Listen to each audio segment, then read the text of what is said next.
Directors Meeting. Welcome everyone this evening. The meeting shall be called to order. I shall go through the agenda, starting with our ethics statement. Okay, conflict of board members are reminded that it's our duty to avoid conflicts of interest and the appearance of conflicts of interest as we handle the work of the board. Does any member of the board know of any conflicts of interest or the appearance of any conflict of interest with respect to any matters coming before us at this meeting? If so, please state them for the record. Hearing none, if during the course of the meeting become aware of an actual or apparent conflict of interest, please bring the matter to the attention of the chair. It will then be your duty to abstain from participating in discussion on the matter and from voting. Thank you. I ask everyone to quickly review the agenda.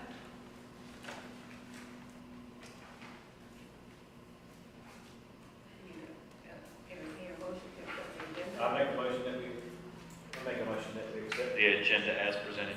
Second. Thank you. Any discussion? All in favor? Opposed? Motion passed. We have no one signed up for our public comment, so we'll move to the approval of our July board minutes. After review, I'd be happy to entertain a motion to accept the board minutes.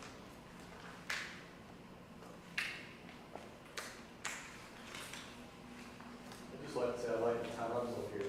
Everything comes up for review. That's new. I'll make a motion that we accept the minutes as presented.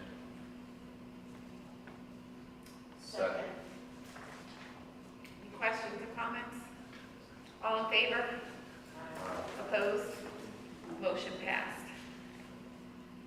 I'd like to welcome Mr. Neville this evening Thank you. to the meeting. It's good to see you. Good to be here. Okay, so we will get to the meat of our board meeting, starting with the Athletic Booster Club report. I had an opportunity to meet with the executive committee yesterday and talk through some ways that we can help to continue to support the Athletic Booster Club in maintaining our sports program here on campus. So we're going to start helping pull some administrative duties off of their table when it comes to simple check writing, things like that, pass-through costs. Up to now, they felt the burden of having to take on all pass-through costs that were related to athletics. By way of example, if a student was buying a warm-up suit for their soccer program that was going to be theirs, and they were writing the check to the Booster Club, and the Booster Club was having to receipt all of that and then purchase the item and then send the check off to the vendor, and it's a complete volunteer work group. And so we did talk about, we could pull some of those administrative tasks in-house since we do have a bookkeeper on staff. And that way, we're not necessarily taking on the burden of the cost of the program, we're just trying to provide some support for those administrative responsibilities. In addition, we really had a great meeting clarifying what the operational costs of the program were versus aspirational costs, reminding everyone that our athletic program is a volunteer-based program. All of our coaches are volunteers, and that our Booster Club does a great job to raise additional funds to try to thank them and give them gifts at the end of each season. And so they're going to continue to work on that. They have not finalized their budget for the year, but they should have that in the coming weeks based on this new conversation, so they can figure out what is actually an expenditure line for them and what's not, and things along those lines. But we're really strong foundation for a good partnership to make sure that our athletic program is not only sustainable but can thrive. Thank you. Student Government Association. I looked to Brian, but I don't think that they've convened at this point, and so they haven't named their next president, so we don't have a student representative at this time. So we'll move it to your director's report. As it is August 28th, we're beginning a new school year. We are in our third week of operations, and I'd like to take a moment and reflect a little bit on our accomplishments to date. I think it's something that we don't do very often, and I'd almost like to start a new tradition of saying, where did we come from? Back in 2003, we had our first application for the State Board of Education to initiate a charter for a new charter school. Unfortunately, it was unsuccessful. However, in 2006, another group got together, revitalized that application, and it was successfully accepted in the summer of 2006 by the State Board of Education. 12 years later, we're starting our 12th school year in operations. couple of things to just continue to remind us about. This is on our website, which is why I find it fascinating, and I like to read it in August of every year. July 1st of 2007, our official charter was granted, and we actually had some founding members borrow some money to help us get that first loan so that we could actually open up school. In addition, we had about 140 students in grades K through 5 in that very first year, which started in August of 2007. We grew quickly. By June of 2008, we had an official director in Dr. Patricia Harris. And I found this one very interesting. Our top 4 challenges at that time were personnel, including staff recruitment, student retention and recruitment, that one's a little taken care of, financial management, and facilities. Recurring pennies. Wait a minute. I would beg to differ because it was probably either carpool pickup or dress code was the 2 hot topics, I think. I'm just reading our official historical documentation on the website. I remember the financial Struggled, but I poorly remember carpool pickup. As we progressed through the years, we continuously added new grades. In fact, by June of 2009, we added both 7th and 8th grade at the same time to sort of hasten that expansion. By 2010, we were making our way over to this site. All of those early years were, of course, on the Selma site. And then August of 18th, 2011, we opened doors on this campus serving grades K through 10. We did not have this beautiful facility at that time. That came a little bit later in 2014. One thing I wanted to call attention to as we talk about our work this year and over the coming years, in August of 2012, the performance composite score of News Charter School was 90.1, which ranked us 5th among all of Johnston area schools. And that's what we aspire to overshoot in the coming years. We want to not only be top in the area, we want to be top in the region. And so I just wanted to throw that out there. It's been there, we've had it in our grasp, and we just need to get back to those hardcore academic focus.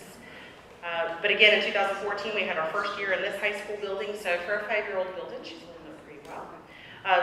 In 2016, you named me, I'm adding to the history, as executive director, and we opened our new 4-classroom kindergarten wing. We also, in 2017, started moving forward and affirmed our revival and focus on academic core, designed to prepare our students for college. Between 2017 and now, we've sort of hatched our baby of Plus, and she's growing, and we're trying to figure out who she's going to be when she grows up. But it was officially named as our framework for academic revival, and we now have our infrastructure in place to support that academic. I like using the term academic revival because we've had it before, we can be there again. We've had some great meetings over the last couple of weeks with our Plus leadership team, and I don't want to steal thunder from Dr. Silver and her report. But I thought it was important to just take a moment and go back in time and see where we are. And as we write our new history, it's important for us to recognize our path was not easy. In any way, shape, or form, physically, mentally, emotionally, it takes a lot to get a charter school to where we are. We should really celebrate the accomplishments that we have achieved. It's also not been a perfect growth curve. We talk about up and to the right, and generally we've been up and to the right, but we've had some dips along the way, and I think in our last couple of years we've had some of those dips that are sort of haunting us. But it has been distinctly human, and one truth has always remained. What we all want is what's best for our students, and what we all want them to have is an excellent educational option here in Johnson County, most specifically here at News Charter. So as we add to our history over the coming years, it's my personal vision that we find ourselves sharing celebrations of school-wide student performance outcomes that rank us as one of the top schools in the region. So with that, I want to congratulate or celebrate a couple of our teachers. LaToya Greenbaker, one of our kindergarten teachers, actually earned her master's degree in curriculum and instruction over the summer, and so we're very excited for her to have completed that program and put that new knowledge to work. And one of our own first grade teachers, Samantha Dunn, was actually able to be named a literacy specialist and conducted our own training for M-Class this past week so that our teachers would all be on the same pace and making sure that we're doing authentic, with fidelity assessments of our students using that tool so that we can get strong baseline information to help us build personal education programs for each of our students. So I'd like to congratulate each of those staff members on their accomplishments. And then I go into the formal part of my report. Our ADM range for the first 12 days of school has been between 929 and 941. As a reminder, we did budget for 950, and we are going to fall just a little bit short of hitting that number. Our ADM is calculating at 939 as of this morning, but there's an opportunity that it might go as high as 9:42 as we get some final bugs worked out in the system. By way of example, we have some students that have unique schedules, and so until we get that schedule fully loaded into Power School, we can't backdate all their attendance and get it tracked properly. So we have to get those schedules officially approved. We welcomed 67 returning staff to campus and welcomed 17 new staff. And you mentioned carpool earlier, Mr. Johnson. It did take a week or so to get the newness to wear off of our new carpool pattern, but it has been relatively smooth this week, and we thank our parents very much for working with us as we navigate not only continued roadway improvements and new traffic patterns, but accommodated approximately 940, 950 coming on and off campus each day, twice a day. When we're fully staffed, we'll have a 100-member staff group that will be serving those 940 plus students. Each academy's page on our website has been updated with direct links to each of our staff members. It took us a little bit longer in years past, but we're really excited that we were able to get that up and running for our parents. They can go to each of those pages and find the links to their teachers very, very quickly. We do currently have 6 vacancies. We have an 8th grade English Language Arts, a senior academy English Language Arts position. We recently were notified of a 512 drama vacancy. We have a continuing 5A EC resources vacancy. We were recently notified of a new 912 EC resource vacancy, and we continue to have an office assistant / receptionist vacancy. We do have long-term substitutes in place for the 8th grade English Language Arts position and the 5th through 8th grade EC resource position while we continue to search for permanent replacements. In addition, our senior academy team is working together along with a long-term substitute to provide instruction for our freshman seminar and English courses that would have been assigned to the upper level English Language Arts teacher while we look for a long-term permanent replacement. And we have just initiated our search for those 2 new positions that I made you aware of, the drama position and the EC resource team position, so that we can get those filled as well. We do have a couple of recommendations for consideration at closed session tonight for some of the other vacancies. As far as the PLUS update, as I mentioned, Dr. Silver is going to have a detailed update on what the leadership team is doing and what we're planning, but I did want to share that our 2017-18 EOG and EOC results, while not finalized by NCDPI, particularly in respect to growth data, do show that our overall achievement and school performance was more variable than we would like to have seen last year. We had dips in areas where we hadn't had dips before. We had some growth in some areas where we were really pushing hard, and so those weren't surprising to us. We were encouraged because they were aligned with some of the benchmark work that we had been doing. But we're not pleased altogether with how the year rounded out, and so we are using that information to help us as we continue to improve our academic programs here on campus. In addition, the PLUS leadership team has been actively meeting, as I said, but more importantly, I want to share with you, there's been some questions about how we're going to communicate PLUS. Dr. Silver's been working on developing a very specific communication channel that comes sort of like from the desk of the Dean of Academics idea. That way it's a targeted set of communications that are specifically related to PLUS. And then our academy leaders, as they develop their individual academy-based newsletters, will have links to that website or to that notice so that the information is continuous and consistent and it's not lost or watered down or redirected. So she'll tell you a little bit more about that, but I just wanted to give you a heads up that we're going to have a specific channel for that information. In addition, I did want to share with you that we're scheduled to submit our final applications for all of the federal grants. That's the Title I, 2, 4 that we're eligible for this year. And what I wanted to let you know is that we are planning to leverage our Title I funds in particular to support a success coach along with some academic tutors to help us target those students who are most at risk of not being successful with our curriculum this year so that we can get those targeted interventions in place, and that's in alignment with Title I regulations. Sure. At this point, I'm subject to any questions that the board may have. So, just for clarity then, so on the ADM, we budgeted on 950, Right. which is in the current packet. Right. You're thinking we're going to settle around 940? Which, just to put in perspective for everybody, I think, what's the state allocation? It's like 5,800 a student? So our original, 65K already. So, Yeah. it's not quite that severe because our original projected surplus of $38,447 has been changed to what you see in the packet based on the new dollar amounts. So our original budget used a lower per pupil allotment. So when we look at that change, it's likely that the number that you see today will adjust to about $147,225 in surplus as a result of the shifts and changes, not only to retirement, but to our headcount as well. Yeah, I mean, Is that number up or down? Sorry, I don't have a frame of reference. It's still an up number overall for the school, in terms of overall budget, but it's down from the surplus that you're seeing in today's report. So basically, they increased the per pupil a lot, like 200 and so. Absorbed a lot per of student, so it went up. Those a 8 lot. students, so. I mean, the one thing I will call out is I know we got kind of hectic there at the start of school, but I don't feel like we pushed the message in about the 20 days of school this time around. So is that because the people didn't come out, or is it actually an attendance issue for the first 20 days? It's always just, it's head count, it's having students here on the first and second day of school, but a lot of it is actual enrollment. Well, like I said, we're hitting an enrollment of 942 with an ADM of 939. That's pretty spot on. It's just, remember what we also overstaff a little bit at the beginning of the year, just in case we have people who don't show, so we still have full classrooms, so that students aren't sitting on the wait list meeting to see whether or not I mean, weren't we tracking like 960 or so? we were. Our 9 through 12 population, it's hard to keep that one up. When you get this late in the summer, when you call them up and offer them a seat, they've already made their plans. Almost every single one of those that we offer to seat to turn us in at this stage of the summer. I've said this before, I mean, you're always in school of choice, you're going to have a level of attrition, but you should always have a goal of minimizing attrition from a K to 12 curriculum perspective. I mean, I still think at some point we need to take a look at trending and baselining attrition. And this year, we certainly did see that in our lower grades, the impact that we all thought we would have with a second charter school opening up in the county. We did see that hit us a little bit more in kindergarten and first grade. We're still full, our wait list absorbed it, but we did see more shifts and movements in kindergarten and first grade than we have in years past.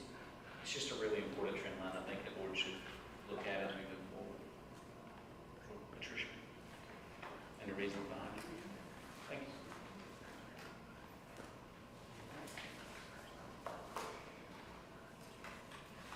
Thank you very much.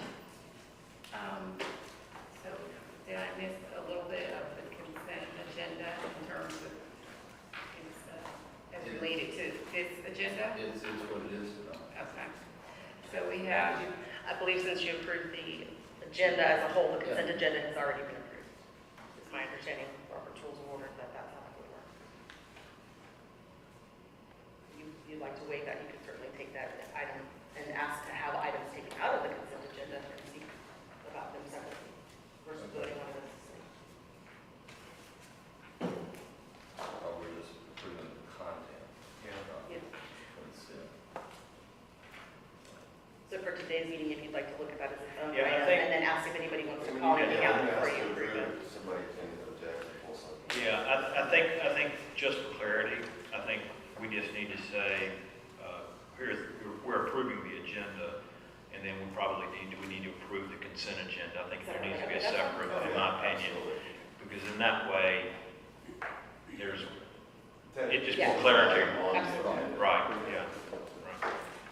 okay, so for this evening, I need to ask if we have a motion to approve the consent agenda. So moved. I can second that. I'll wait for somebody else to do it. Okay, any discussion? All in favor? Opposed? Okay, so the consent agenda is approved. And so we just approve all 4 of those items? Correct. Right. Okay. You just had to wait for it to come around. All right, we'll move to our committee. Typically, I apologize, the only thing I can do is relate it back to what I'm familiar with the town. Typically, the consent agenda is up at the very top. It's just one of those things, probably after ethics statement review, agenda review, and then consent agenda. Just go ahead and get it out of the way. You can do that if you wanted to combine the item, you could approve the agenda and the consent agenda. And if you'd like, we'll talk with Ms. Booker and Ms. Dixon if you want to include things like minutes or other items in that consent agenda to help take individual nominations or motions off the table. We can consider that as well. We'll just work together to develop whatever agenda you'd like.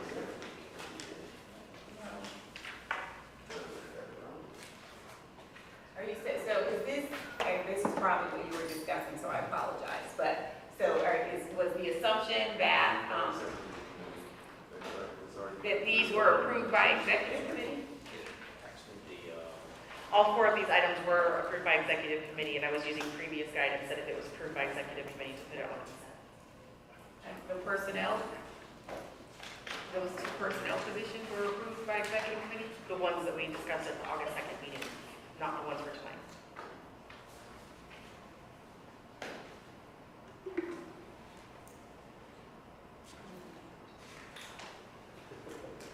Yeah, do you have that? It's like, E2, authorize recommendation, executive recommendation, no here, existing business, as presented in closed session, executive committee session. I think what she's trying, I think what she's trying to remember was, I remember these two conflict of interest ones. Remember Yes, that I we do remember covered? that. I remember those two in exec committee. In the- I think the question is, And there were slated positions of new TA. hires that were to be, to let us start the school year. right? We had discussed this. Facilities, the additional facilities person, you're saying you present that? No, that's not what we said. Those are new business items. It's additional TA support for program expansion for the school, running line. And then the second one was, If you look at the top of the form, they're very similar templates, but they have different titles, so you do have some new business items in your packet. You have E2.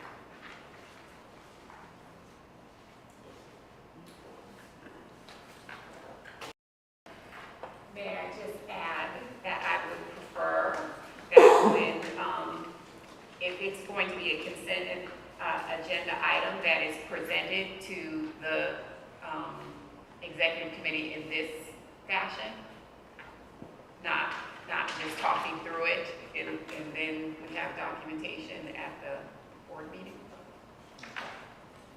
Madam Chair,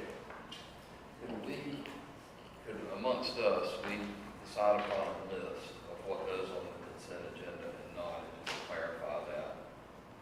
Because there's some things that may be very small that require approval, but may not even be of interest to take up time to executive committee. So we might do some, a little bit chatting about that and see, just kind of have a defined list. The Yes, basic list I of would say responsibilities. personnel is not Oh, I consent agree. agenda, I which we agree have with that, yeah. positions. Because on we have consent agenda. statutory authority with Mhm. approval of that, and we need to be very clear, if anybody were to audit our minutes, that we did that. Somebody could say that we need to make sure we're on approach. Madam Chair, I believe that things that were approved in the executive committee should be part of the committee report.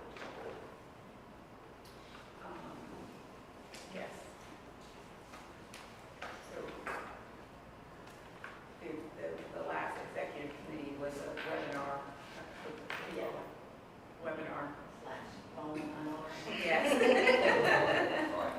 So, therefore, it's all verbal discussion. I think when things get laid out differently than you see it on paper, it may elicit more conversation, which is why I'm asking that. I think personnel issues should not be in a consent agenda, should not be eligible for consent agenda items. Small, very easy things, not positions. The intent is not to Little circumvent things. anything, it's just. I think he's right. I mean, like Jimmy said, let's just, moving forward, any Yeah. decisions in the executive committee will be presented as part of the executive committee report, not voted into the consent agenda. That's right. And staff doesn't apologize. You can just We say. tried to work together to figure out how to put this together, so This this guidance is very helpful. Okay. Okay. And then if there's any questions on approving the whole thing, then you would approve the whole thing for a committee report. Okay, So are we, did we just approve this consent? we agenda? did.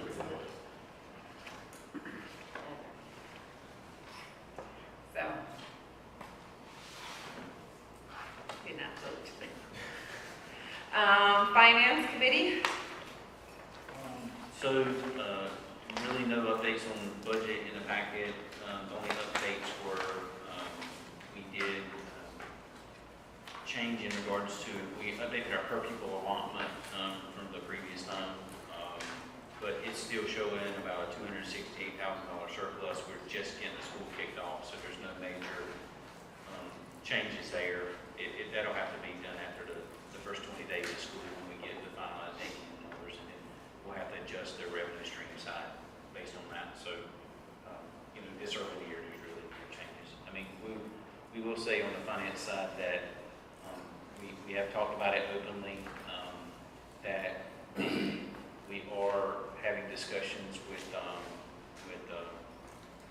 legislation around the gas rights money that's coming through the North Carolina pipeline gas. We have gotten some feedback from, I personally talked to one of the authors of the bill, and that there was interpretation of the verbiage of that law of whether or not charter schools would be included, but in order it would come in about $330-something thousand that would come to us if we were just included as our pro rata portion of that. That makes a difference, you know, when you're trying to raise $500,000 for a building. So we did get some feedback that there is, when they come back in session, there is plans to add a clarity provision in that law that says nonprofit charter school. The intent was that we would be included. So we just have to watch that as it moves through. Apparently there's some legal action against the bill from the governor currently, but still we want to be there in the event that comes through. And then we will actually have to add, I don't know if we already did this on the budget side, but there will be an additional $12,000 line item added to the budget from the fan that we had. We were actually able to work out an agreement with Deacon Jones where they purchased that for $12,000. And so that'll show up as a line item of revenue that gets added to the budget. And we've actually got an anonymous donor that's graciously agreed to donate a truck to the school.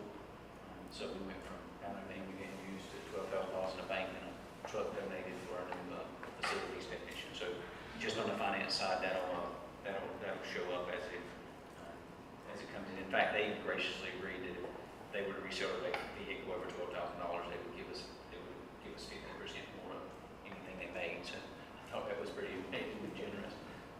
So with that, I just seek to get approval for the budget as presented in the packet. So moved. Second. Any further discussion? All in favor? Opposed? Opposed? Motion passed. Thank you, Rodney, for your work on that. We appreciate that. And to everyone who I have assisted. Okay, so facilities subcommittee report? I did not make it to the last meeting, so I'm going to rely heavily on Susan as well as Rodney. I think you were there. Obviously, we're in a new building, and we're possibly looking at a ribbon cutting ceremony or some type of event later on this fall. Rodney and I attended the open houses and talked about the need to raise money. And I had a lot of people come up to me afterwards and kind of appreciate the fact that when we were there and to discuss the finances, because some people said, well, Chris, I've been going to this school for 3 or 4 years and never really understood it, which is mind-boggling. But anyway, I think sometimes we tend to cocoon ourselves in as a board and thinking that everybody knows what we know, when in reality they don't. So however we can get that message out better, this task is ours. Rodney and I have discussed the need to probably start engaging with design development to begin the next phase of building. Go ahead and have those drawings ready, so that should we raise the money that's needed, that we go ahead and do so. And speaking with Lee Jackson and Dave and then to the facilities board, we were closed out with everything with the USDA, and they have money available and they're willing to lend it to us. So we need to go ahead and, if we want to do something, if we can financially support it, I mean, the key thing is to look at our overall budget, what we're spending on our modulars, and figure out, I guess those, Dave, are coming off or being renewed at the end of this year, right? No, we have another year. So we've got 2 years basically. This school year, not next year, but the next year. So we did a 3-year lease? 2 years. So it just started basically July 1st. Oh, I'm sorry, okay, for some reason I was thinking we were in the middle of it. And we're just starting a 2 year, which would take, in discussions, we would be ready to break ground anyway. Right. for another 2 years. Well, Right. not ready for 2 years. Well, it's gonna probably take us at least 6 months to do some design stuff, and then it'll take us a year to build. So if you really think about 6 months of design and figuring out what we need, and then a year to build, then it comes right on the heels of everything. We need to get going on it. Yeah, we need to get going on. And so, anyway, so we're gonna rely heavily on the finance committee just to make sure that we stay within our lane and figure out where those funds come from. So the modular lease is in 2020, is that right? 1920. 2020. Yeah, well, that's kind of a stretchy goal. And kudos to Rodney's wife, Wendy. She's a go-getter, and so I just want to say thank you very much. She's constantly on challenging all the board members and everybody that's on that committee.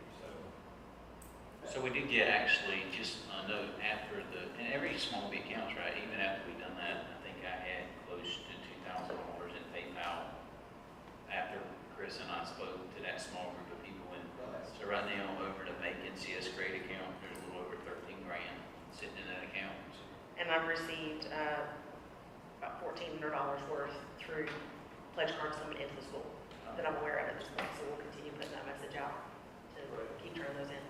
Our intent, we need to make sure that we need to make sure that everything is sent out, talks about giving. I mean, if you look at every church or every politician, I mean, they send something, they're reminding us of the need of money, or, so. So do we have a financial goal, like what it took for the program? Well, that's been discussed, and we've talked about having that, and for a few $100, we can have something like that designed, and a thermometer, and this is our goal, and so, I'll take that on. one of the things you're talking about is like, how much do you want kind of in the bank before you put it? They talk about having a call with each section. There's, it's forward, and the palm is $100,000 each with a goal of $500,000. So, how much do you want to kind of build up before you go stamp it out there? That's right, because you're not sitting there. Yeah, but I mean, I think that there was actually an individual that came to the parent and pastorate meeting that does some strategic fundraising planning for another school up in Wake County that offers some services. So I'll connect her over to you too, Chris. I mean, pretty big dollars from corporate foundations and stuff like that. Good. I'll just add one more operational thing for staff. I talked to Lee says we're closing on 11 in September, so the first payment due to facilities will be in October. Yeah, we already budgeted for that, so. 19. No, well, it could be, but we need to start paying it because it accrues. We don't have to, if we were strapped. Okay, I was mistaken, I just thought it was a one-time payment. Okay. No, because we'd have to come up with one time, so we might as well pay it. I think you prefer to pay it as you go. Yes, we do. Okay, And it gets incurred in the year it actually is paid. Exactly. right, okay. That's probably how we got. Yeah. So you were just finding that was all. Well, I don't know if we want to, don't invest in paper signage or anything, but I would, whether it's $2,000 or another little bit of money, really suggest that we get some digital signage around this campus, which makes messaging very easy and efficient. When I said paper, I was talking about everything that's sent out as a reminder, whether it's an email or our Cougar Connection, oh, by the way, and I think we're kind of doing that already. We just need to make sure that it's a part of our message. Right, but what I'm saying is I think we have a very short-term, limited view of how you do messaging that's most effective, because we are very heavy on just Facebook and our website and an email. And there are opportunities throughout this whole campus to message. It's like you brainwash because you walk by it all the time. There are key places all over this campus. We can do passive marketing, and we don't for years. So I think we need to invest just a little bit of money, because the monitor costs about a couple $100, and strategically put them around this campus. That if they're info money, I mean, like you're in the airport, what do you see? Just ads everywhere. So it's very inexpensive. I have checked out the pricing of, because we were trying to get one up on Buccaneer Road back a couple of years ago. No. Not a digital billboard, what you were talking No, I'm saying internal, it can be network, so one person can upload stuff, it goes all around, it could be very, you put certain stuff in here, certain stuff in the gym, the lobby to the gym, great traffic area. It also can be for emergency alerts, or if you need to give, information to the entire campus, evacuation information, or anything. So I just think need to move into that phase and stop with this over-reliance on email and websites and Facebook. Just a thought, There's nothing that time or money can't cure. We got Yes, plenty of and very little money. They're very cheap to get. Okay. Okay, personnel? We do have some items for closed session. Okay. And so now academic affairs, we'll have but just while you're getting ready, Dr. Silver, just an FYI that Noose is part of JCC's, it's like a satellite campus, so when we did our accreditation, we asked for all of the local high schools to be basically considered off-campus sites, and so we have our 5th year visit coming up the end of September, and so I know in the report, Noose Charter School is listed with a description of their finance body, their facilities, and all that sorts of stuff. So nothing that you have to do, I just wanted to give you FYI that it is listed in the 5th year report that has to go to SACS.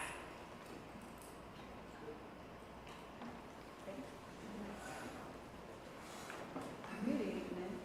I want to start by showing the graduation competencies. Silver, if you'll come up and have a microphone, that'd be great. That'll be awesome.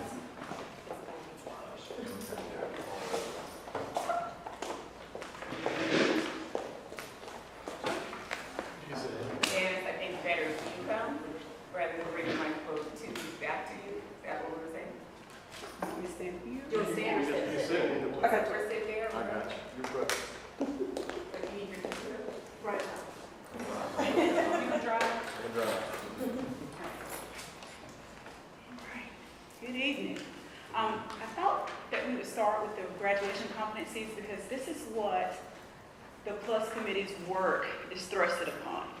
So I wanted us to take a brief moment and reflect on those graduation competencies.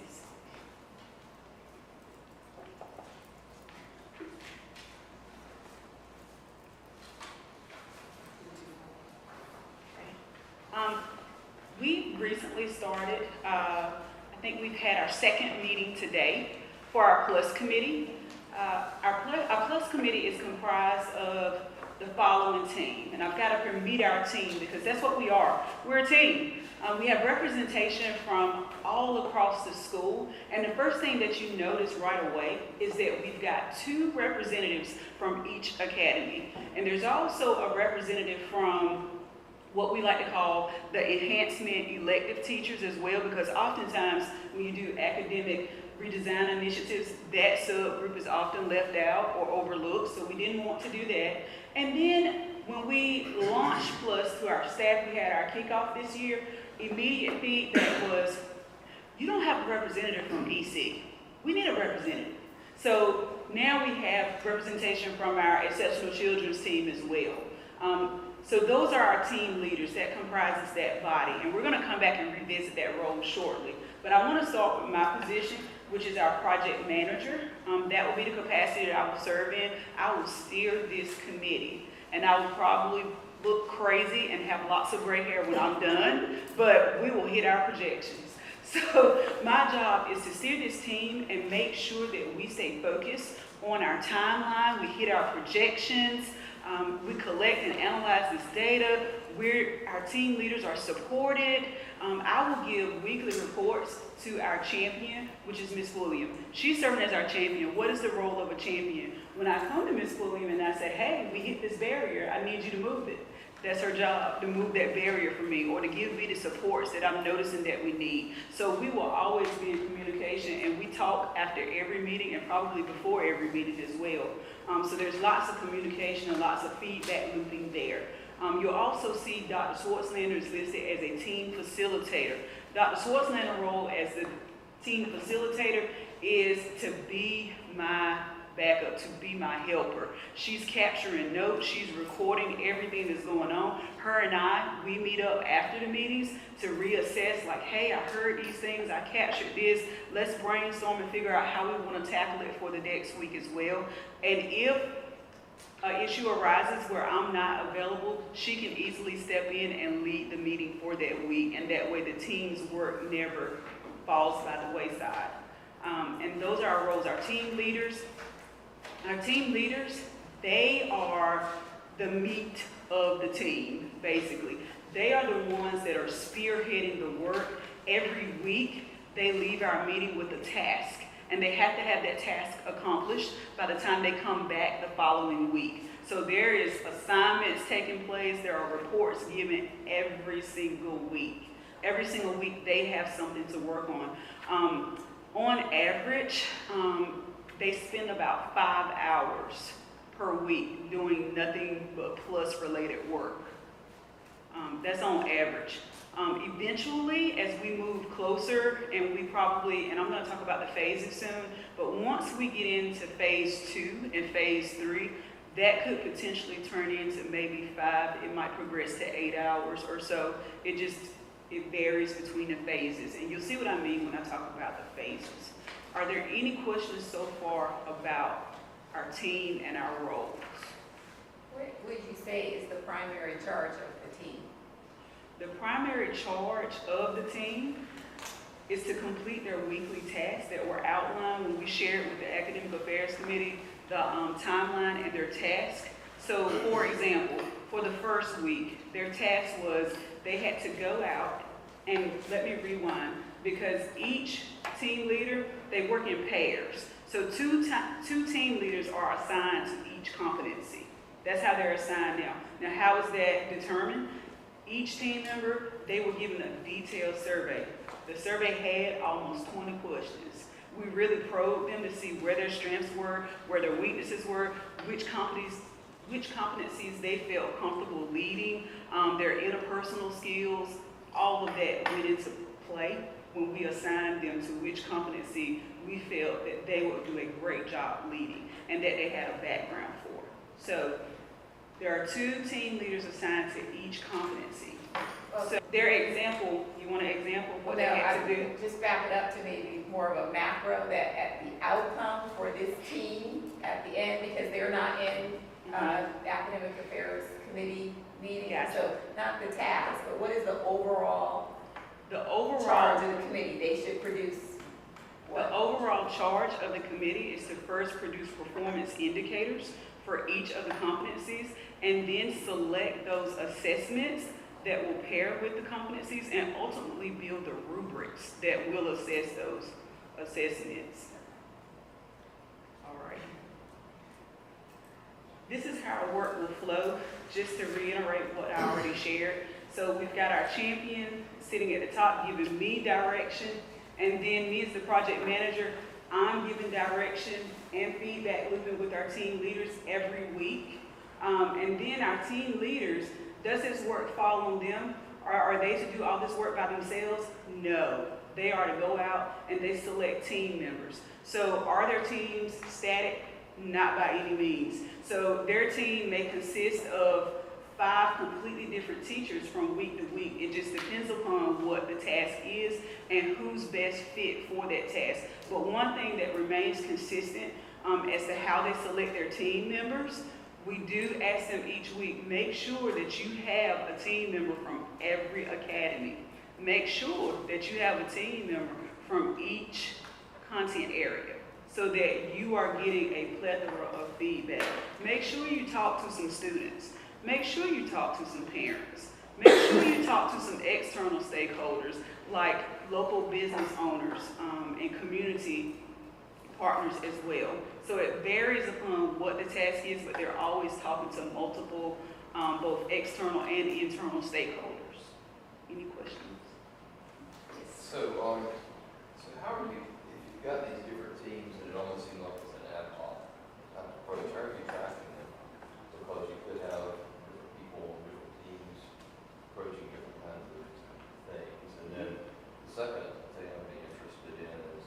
how are you documenting, not, if you're gathering data and gathering input, maybe we'll use that in some other astro function. So basically, how is this all managed so that there is a product at the end? Google Education Suite works wonders. So a lot of what we're storing is in spreadsheet forms in Google. A lot of their feedback, they've created Google surveys and they've sent it out, and the results automatically go into a Google Sheet. And that is where we're storing it, and that's what we work from. And we actually have our own Plus Team Drive where we store all of our information related to Plus and the Plus committee work. So it's all stored in its own little place on our Google Drive. So somebody looking at this data, you have a garbage in and garbage out kind of guy. Every week. So somebody's looking to make sure it's sorted and accurate. And then I would imagine if you have teams, so there is a process where if a team completes an assignment, then they're done, they're closed out. Mm-hmm. Okay, on the task. So that's what I get back into is kind of the project. I'll call it the project management part. Yes. So they have, it's like in their workspace, they have like their own Gantt chart where it shows how they're tracking, the dates that they have to meet the projections and so forth. And we've actually talked about having school-wide celebrations when the Plus committee hits their target point or they hit the projections that they have to meet for each phase. So making it school-wide so everybody feels that they're a part of it, because everybody is a part of it. Dr. Silver, back up for just a second. So you selected your team by, so you, Here we go. So you selected your team by a voluntary effort, and they had to complete the application, and then you hand selected the team leaders based on that. And then the team leaders, they have the freedom to choose who they want on their team, but I give them parameters. So Gotcha. For example, our test for last week, the parameter was on your team, you must have a representative from each academy, you must have a representative from each content area. very good. Dr. Harris, the predecessor, really our first director, always spoke about collegiality, and this certainly would build collegiality among the ranks, I would think. So that's a good story. We're already seeing that as well. Okay, can you drive for me? Thank you. Okay, so our implementation phases. So we've broken this down into 4 phases. Phase 1 and 2 will be completed by December of 2018, with phase 3 and 4 being completed by May 2019. So let's dissect the phases. Currently, we're in phase 1. Phase 1 consists of identifying, first of all, writing the performance indicators for each competency. And then, after we write the performance indicators, identifying possible assessments. Now, the pre-work has been done for that because last semester, towards the end of the year, we pulled our teachers together and they did what I like to call a brain dump. They took each competency and we did every grade level. If you already have an activity or an assessment that you feel like is strong enough where it could serve as an assessment for this particular competency, we want you to drop it here. So they did their brain dump and we have a plethora of assessments for each one. So now the Plus committee is going to take a rubric and say, do these measure up? And once we've gone through that list and we identify, hey, well, we see 2 assessments for competency 1, but we've got some gaps. So let's identify other forms or other means. It could even be maybe we'll take an EOG proficiency level score, and maybe that can serve as an assessment for that grade level, or it may even be an experience of sorts. So addressing the gaps that we may have. Identifying the grade levels where these assessments will take place. Will it take place in 2nd grade?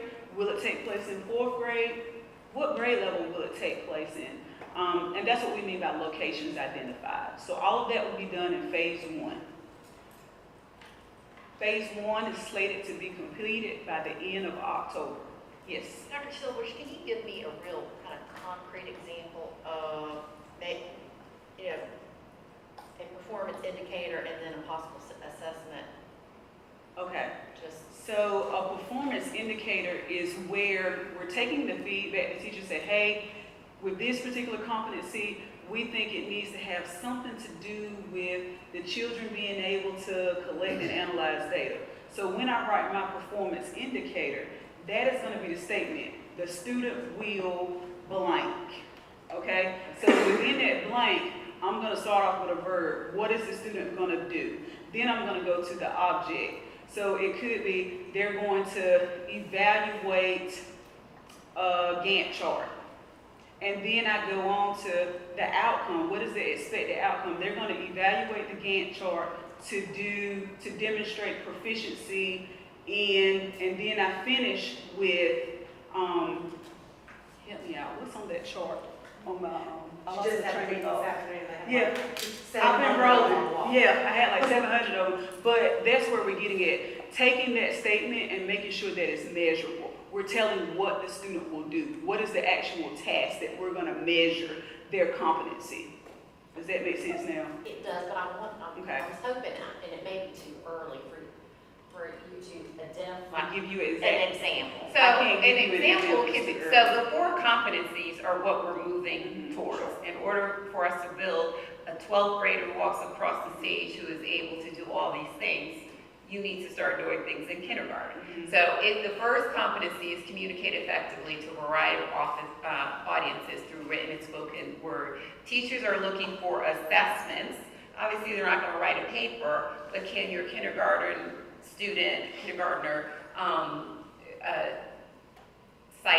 speak 25 sight words, or can they get up and all say the Pledge of Allegiance, or things that show that they are able to communicate effectively.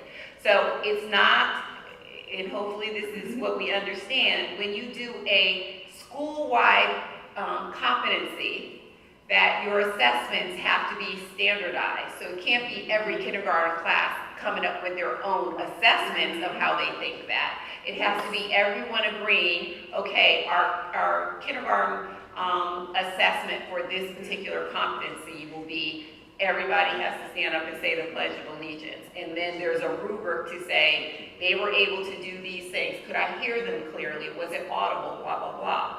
And so then all the teachers for that particular assessment will give the data to whoever is identified and say, does it meet our predetermined benchmark? We believe 75% of our kindergarten class should be able to recite the Pledge of Allegiance in front of the class. You know, we never set 100, 75 might be high, maybe you say it's 50%. But then as you move through to the 12th grade, obviously the assessments vary. Sometimes it could be a grade, score on the EOGs, but you would never use just grades or EOG. That's fundamentally the problem, that you use EOG to kind of say everyone's great or everyone's not great. So when you have a variety of assessments, it gives you a bigger picture of what the student is able to do. So they may do poorly on just a passing rate of the math class, but then on 7 different individual math questions on test 4 that all math teachers will give in the 6th grade, students do relatively well in that. So all the data then is analyzed to say, what is that telling us? That they do really poorly on the EOGs, but they perform very well towards our competencies on these internal assessments that were given. So you usually will probably have not, only like 4 or 5 assessments, grade-wise, whatever grades they pick, and it doesn't have to be every single grade, and it's not every single thing that they do in class for each of the competencies. So as they move through, it may be kindergarten, then 3rd grade, and then 5th grade, and then whatever, that we would have these school-wide assessments to see, are they moving through to what we hope to produce with a senior walking across the stage, that 80% of them actually meet these competencies. What she said. Yeah, but we don't have an actual performance indicator yet. That's what we started working on today. Yeah, We started and I today. understand it's early. Can you give me an example of like one of the weekly tasks? I'm just trying to get some kind of context. One of the weekly tasks? Yeah. Okay, so Ms. Cole, tell them, tell them what you have to do this week. Tell us for your Plus. weekly task. Okay, Is so, there a microphone? this Is there a past, This one, I have to push the button. That'll work. yeah, And make it shorter. Okay, so this past week, I had a phrase that we had broken down competency. the competencies, and, sorry, I'm You're okay. I wasn't prepared to speak. And so we had talked about things that would show, would demonstrate that competency. And then we had 5, we all brainstormed and came up with 5 groups. And for mine, it's using data and analyzing data. And so one is, creating, writing a thesis statement. So this week, we're taking those, say that example, that one example, and turning it into the students will write a thesis statement and A performance indicator. yeah, performance indicator. And so, and now we're going to take all of we're doing that, what the students will do for each one of those 5 things for the performance indicator. And then once we've come up with what the students will do, the action, and their evidence that they've performed it, I'm going to share that with my colleagues and see if they have any feedback, any better ideas, any things that they can, that they'd like to change, or things that they would like to add to it. And then I'm going to bring that back next week. Sorry. And then it will get further refined and we'll wordsmith some more. And once we get it to the point where the Plus Committee is happy with it, that's when we send it off to our school improvement team. And then once our school improvement team, once they fine tune it, then that's when we send it out to our parent group, our parent advisory group. And we say, hey, we want you all to look at it. And then that's when it comes back to us one more time. Does that make sense to everyone? Yeah, The that's all. refinement And process. I'm not throwing a monkey in the, but there is a little bit of redundancy in creating the performance indicator statement. Because the performance is already listed here. You will be able to communicate, you will be able to apply. So to say the student will in another statement is a little Fleshing it out, because one of the feedbacks that we got was, this is too broad, we need this fleshed out. So That's what the assessment does. Mhm. I mean, we're under a little bit of a, so that seems like a process that may not, it's supposed to be broad. The assessment is what narrows it down. That's why you have several different ones, so it can, this is just because I've done this a lot, in my other position. So I just don't want to use time rewriting something, because that's what we spend a lot of time getting the competency. So, but it may just, you guys have a different process for that. But. All right, so can I move on to phase 2? Okay, so phase 2. Can I just go back? Are you saying that you're going to finish all these statements, go through the sit, and go through the parent advisory, and complete that by the October? We're saying that SIT will have what they need by the end of October.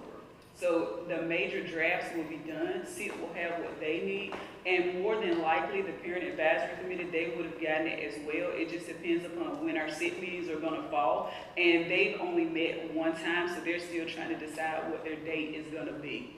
So at best, SIT will have it, and they're only, if we need to revise anything, it'll be fine tuning. But for the most part, it will be done. All right, phase 2. Phase 2 will be completed by December 2018. Phase 2 consists of us identifying the proficiency targets, which is what Ms. Dixon was talking about earlier. With, do we say that 80% will be proficient at this particular competency, or will we say 60%? Which initially, those percentages are going to be low because this is our first time doing it. So we might not necessarily go for a full out 80% the first time around, but once we've done it once before, it may progressively increase. So don't be alarmed if you see something that's slightly lower for that presentation. Also in phase 2, data storage and analysis and analysts will be identified. So where are we going to store this data and who's going to analyze it? All of all of that will be identified by December 2018. Okay, phase 3. Phase 3 will be completed by March 2019. Phase 3 consists of building the assessment rubrics. So we would have already identified those assessments, so now we're just gonna focus, we're gonna take those first few months and just focus on building the rubrics and getting those rubrics tight, and refining them. Phase 4 is slated to be completed by May 2019. Phase 4 is what I like to call the refinement process. That is that last chance to get it right. So this will be when we do our site visits. So we're going to be visiting other schools that have already gone through this process of adopting competencies, and we're going to check what we have against what they have and see, do we want to fine tune anything there? Do we want to take anything, or do we want to go back and pull out some items? Also, this will be our big community outreach initiative. So as Ms. Pulliam stated earlier, starting in September, each month, a communication will come from me, and it'll probably be from the desk of the dean, something catchy to that effect. But there will be a communication sent out each month, letting people know what is the update on the Worker Plus. Our main goal is to be as transparent as possible. If you go over in the admin wing, you'll always see the walls covered with plus work. So you'll know at any given time what we're doing and what our progress monitoring looks like, and are we hitting our targets. So we purposely keep that up on the wall, so if anybody comes through, any through traffic, that they can see exactly what we're doing and where we are in our process. So the big community outreach will be sometime during phase 4, where we do a huge event just to roll it out to both internal and external stakeholders. Our final edits will also take place during this phase as well. May I make a suggestion? Yes. In phase 2, when you're actually setting your goals, you mentioned that it may not be as high as people think it might be. Obviously it needs to be attainable.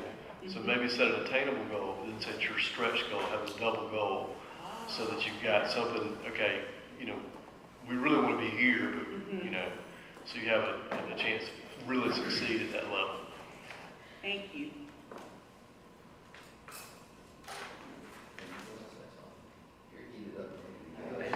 Success.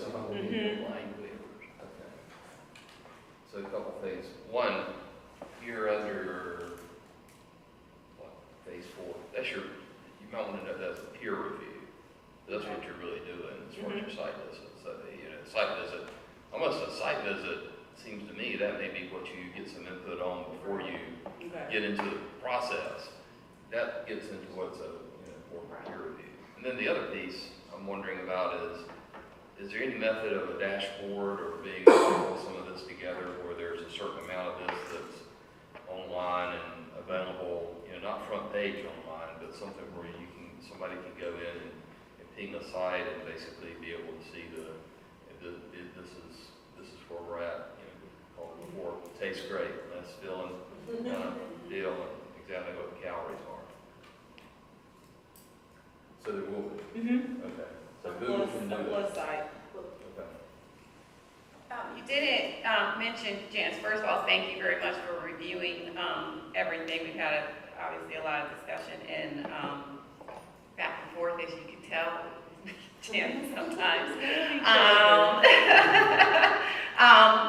But so if we're going into execution the following academic year, where is all training time going to take place, and is there any kind of budget consideration for that if that had to be in the summer? We are really going to utilize the summer.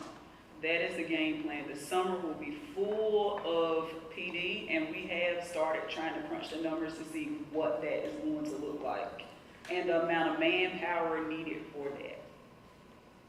But there will be not the hardcore training that you're referencing, but there will be, I would say, teasers throughout that spring semester. So just to get your feet wet, hey, this is coming. Here's a skill that we can teach you to prepare you for this type deal, but the hardcore, the meat of the training will take place during that summer.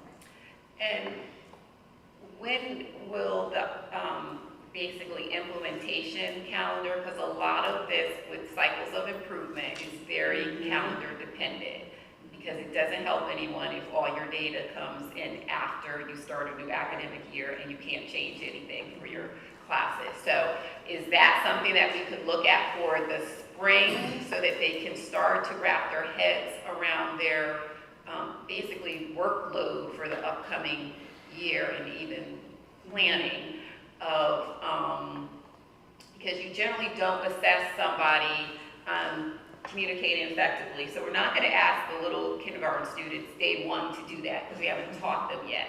So then everything's kind of backloaded towards the end, which really can throw off workload because now you're moving a lot of assessments towards the end for the students, and you still need time to give up all your data to somebody to start analysis. So sometimes it takes a lot in terms of how they're managing their pacing for a class, and if that calendar is, which is easier to have up front, to start to get their thoughts on, because it can change how, not how you teach, a little bit of how you teach, how you handle your teaching load when you're shifting things. That's always been the plan, to have that assessment calendar ready before the end of the year, so that they have that no later than May, going into May, they have it so that we still can make those tweaks before the end of the year, so that they know when to expect it.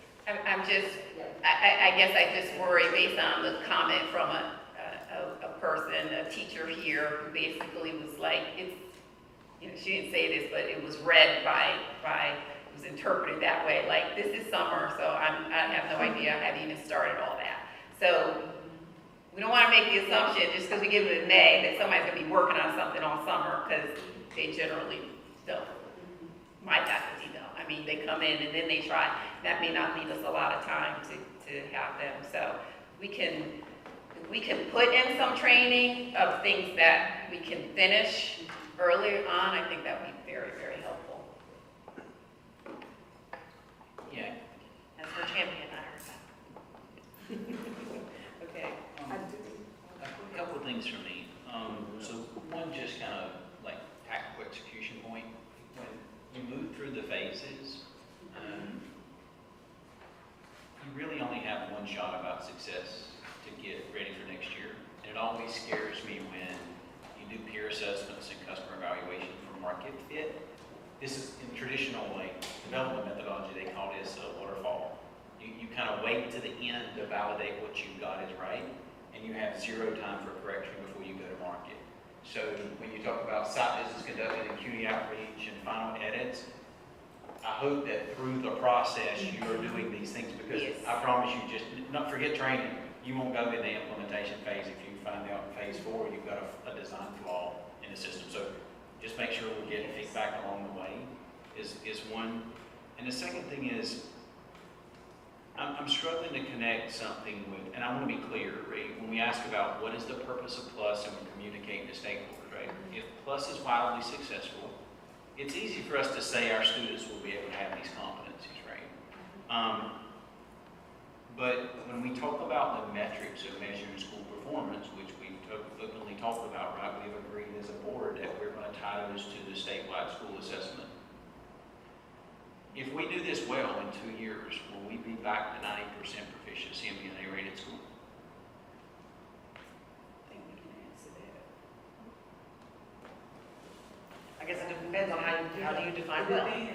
Because part of it is going to be making sure we have an accurate baseline. One of the conversations I heard the team talking about today is our core is still a struggle.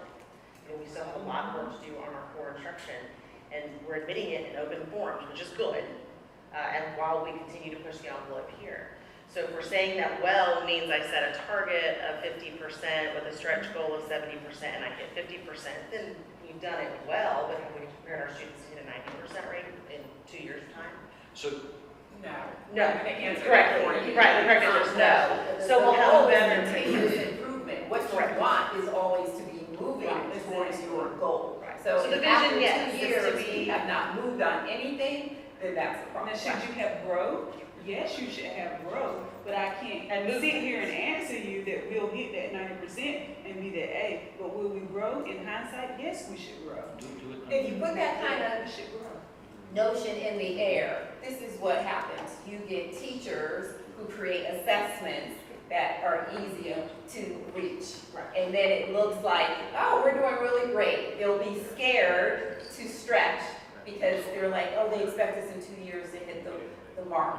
And so they'll create assessments that are Easy to attain, right? Yes. No, I get because that. they're scared, or the benchmarks will be very, very, very. And right now, I think we're in a good place to be honest and candid. You know, we've had conversations where you asked us sort of point blank, where do we put ourselves? And we said, because we have high standards for ourselves, we kind of give ourselves a D. Our staff is even saying, you know, we have high standards for ourselves, and our kids aren't performing where I want them to be when they walk in the room and globally.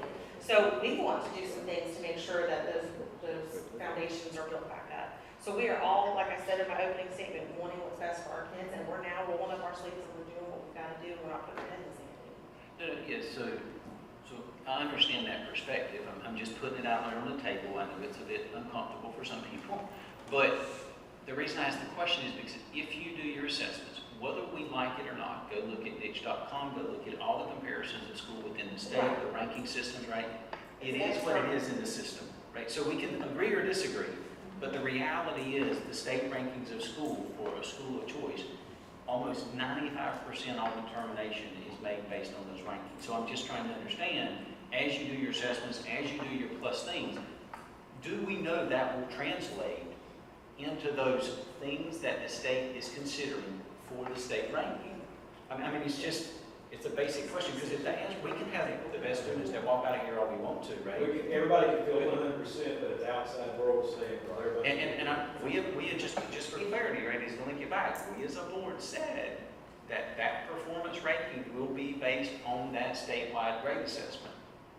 So if we're not comfortable that the approach we take is going to translate into those outcomes, we're setting ourselves up for a disjointed outcome. So What I'm saying, if we do this right, if we are creating really solid assessments and rubrics and really are assessing our kids at a completely different level, quite frankly, than statewide. Because statewide is all about the middle. I mean, it is about the math. And so when you look at what they think is a B, it's, so what I'm saying, if we do this right, that will be piece of cake. I'll put it to you this way.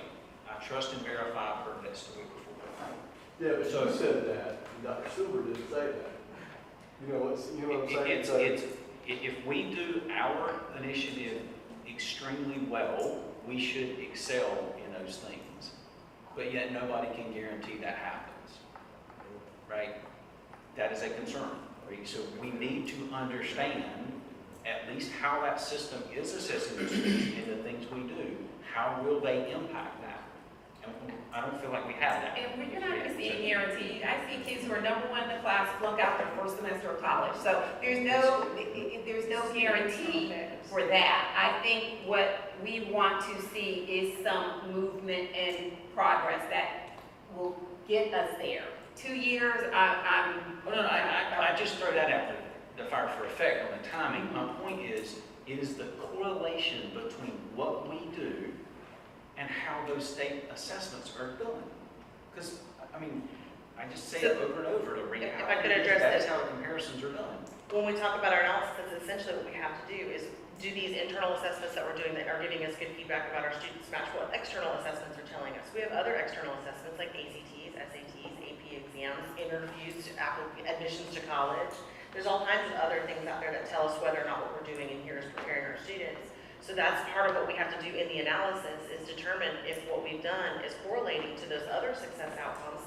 And if it's not, then we come back to the drawing table or we come back to the review table. This is not a we fixed it and we put it in place and we're running it for 10 years. It's we've done it and now we start the evaluation thing. So if what is happening as a result of our students performing well on our internal assessments is not correlating to getting into college, then we've not done the right thing. And we need to start making the shift to go back and look at our internal assessments, to your point. If we make them too easy or if we actually ask a question that's not aligned to the competency, so they're doing really well on it, but it's not what we wanted them to be able to do. They're doing really well on purple when we were trying to, so that's part of that analysis piece, and you'll start to see that when we get more information to you on phase 2 on how we're going to be able to create those what we're gonna do with that data to help us figure out how it's making sure that what we're putting in front of our students is preparing them for what we want them to have, which is. I've not gone and done like an engineering analysis of how the state assessments are done. I don't know, is it a mathematical formula, is it some statistical SAS derived algorithm that's proprietary, whatever, right? But I do think we should understand that as we do those things, how much correlation can we understand to that assessment system?